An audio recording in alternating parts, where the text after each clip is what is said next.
Hi, my name is Aya. You're watching Aya Reads, and I'm here to talk about my most anticipated November new releases. So as always with these videos, these are not necessarily all books that I'm planning on reading, but I did choose books that I think you guys might be interested in reading.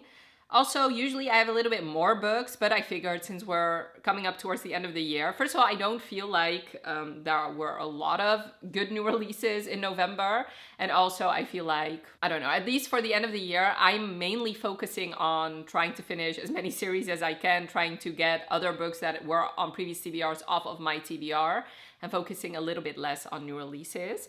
So as always with these videos, I'm going to talk about them in order of publication date. I will tell you the author, the title, the publication date, and the synopsis. And this time there are three categories. The first and biggest category are either first books in series, standalones, or sequels in like contemporary series that are not direct sequels, they're more companion books.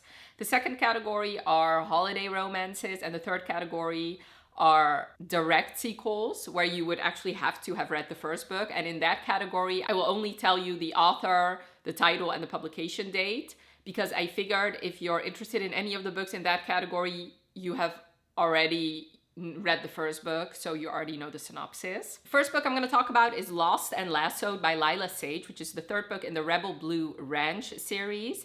The first book being Done and Dusted. And this one comes out on November 5th. And this is a cowboy romance. And this series has beautiful like retro covers. So it's a series I really should read soon, in my opinion. Okay, so this sounds like everything I want and more. So this is a enemies to lovers, forced proximity, single dad romance. So she thrives in chaos and he prefers routine, and they cannot stand each other. She wants to use this summer to try and figure out what she wants to do in her life. He has a lot on his plate. His 6-year-old daughter is staying with him for the summer, and he needs help because his work, his daughter, and everything else is starting to overwhelm him. The only one that could help him is his little sister's best friend, who he cannot stand. So this is about Teddy and Gus, and it sounds amazing. It's also obviously brother's or sister's best friend or best friend's brother. So, and I also tend to like those stories. Next is Hexed by Emily McIntyre, and this one also comes out on November 5th. And this is the sixth book in the Never After series. So these are all dark fairy tale retellings, and this is a Little Mermaid retelling. So this is like a mafia romance. She's obviously like the little mermaid person, and he is her cousin's fiance, but what he really wants is her. And I've heard great things about this series, but obviously this is the sixth one, and I really want to read this in order.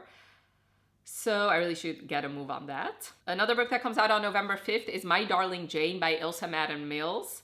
And this is the sequel to My Darling Bride. Okay, first of all, I have to say this synopsis is not well written at all, but this is a sports romance. You follow Jane Darling, who is setting up this matchmaking business, and she has known Jasper, who's the star quarterback, for a while now. He offers to be her client to try and attract some business.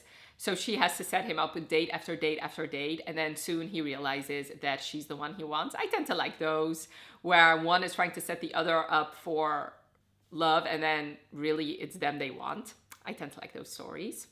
Next is The Courting of Bristol Keats by Mary E. Pearson, which comes out on November 12th. And this is one that I'm going to be reading as soon as it's in my hands. So this is her first adult romantasy, and she hasn't published in years, so I'm so excited.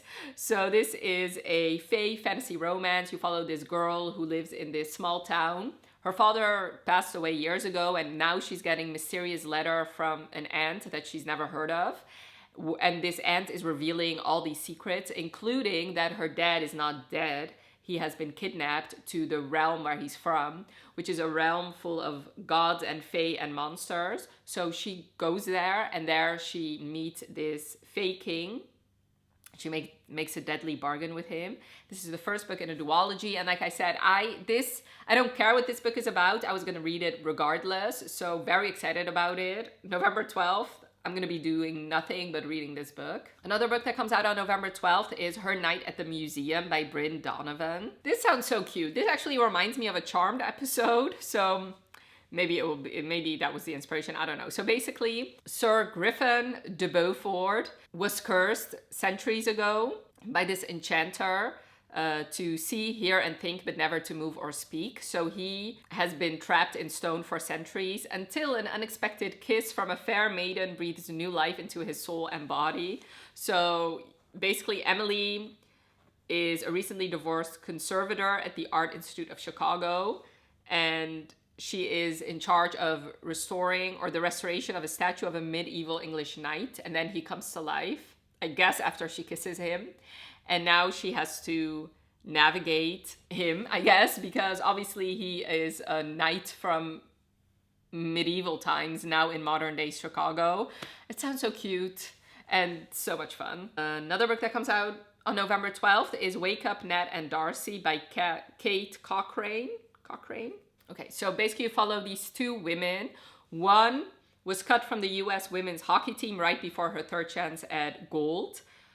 Natalie wants to have a new plan to avoid going back home, so she agrees to guest host a gig on Wake Up, USA's Winter Games coverage. But her co-host, Darcy, is her ex-girlfriend, one-time college teammate turned adversary.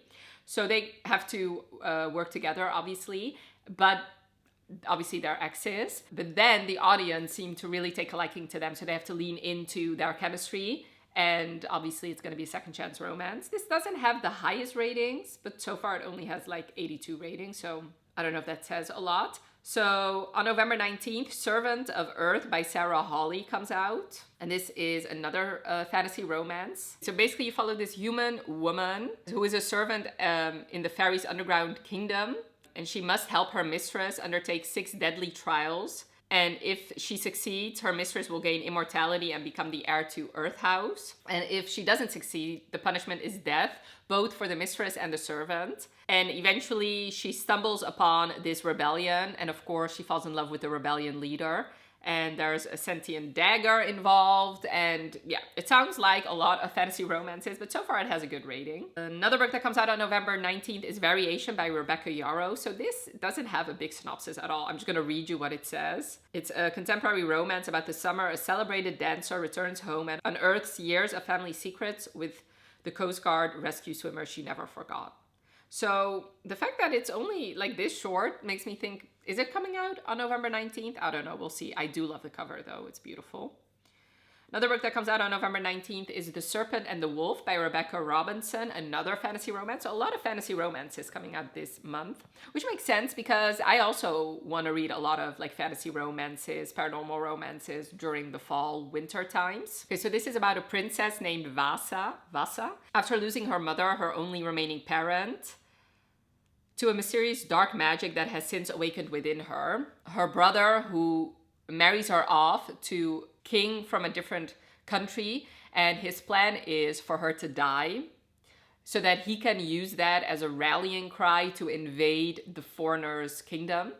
And his name is Reed, the person she's supposed to marry. So evil brother alert.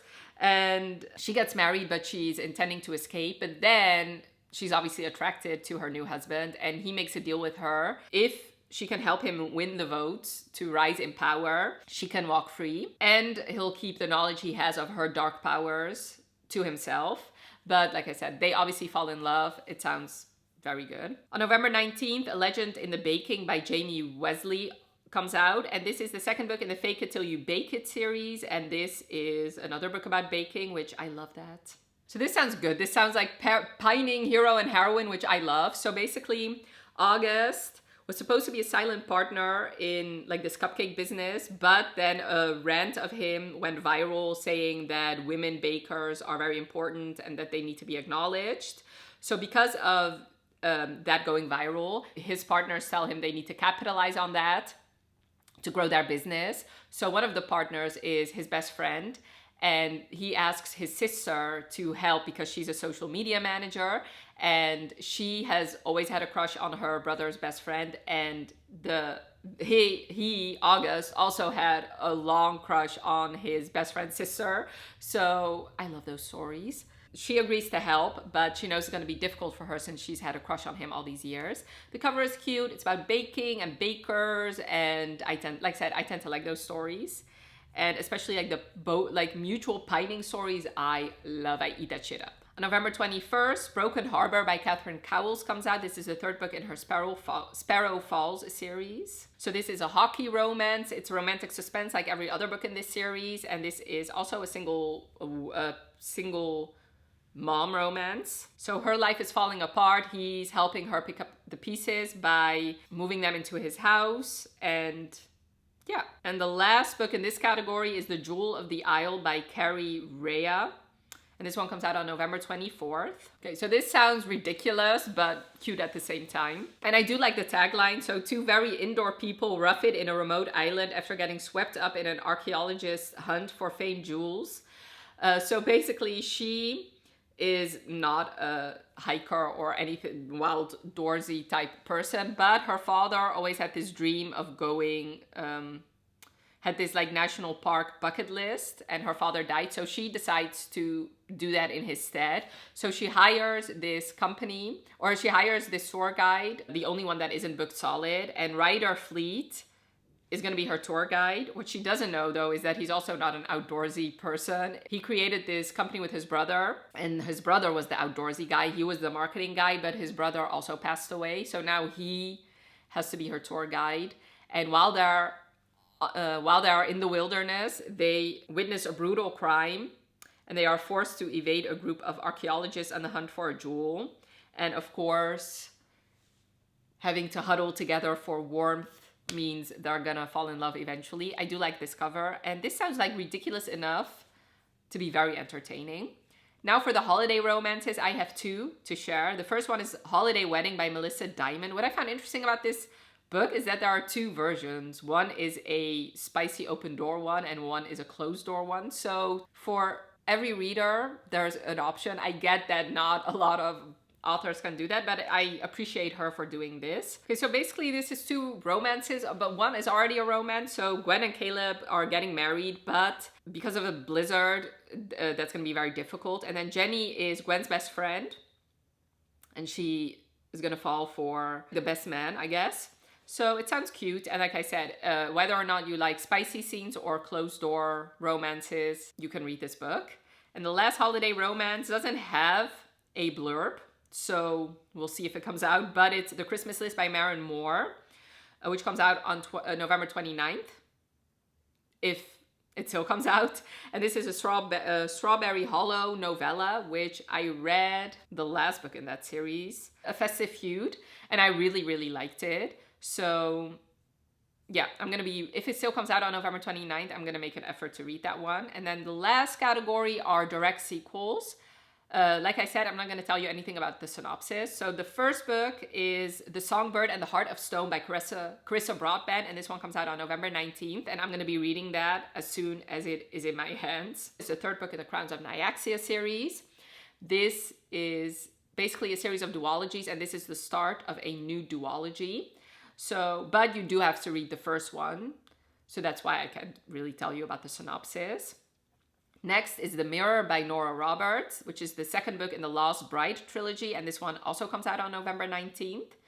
And last but not least is Tale of the Heart Queen by Nisha J. Tooley, and this is the fourth book in the Artifacts of Uranos series, the first book being Trial of the Sun Queen, and this one comes out on November 26th. So those were all the books that are coming out in November. Definitely let me know in the comments below which one of these you're the most excited about. And also, if you know of a book that is coming out that you're very excited about that I haven't mentioned, let me and everybody else know in the comments below. And I really hope you enjoyed this video. Definitely let me know by leaving a like if you did. And thank you so much for watching. Have a wonderful rest of your day, and I'll talk to you later. Bye.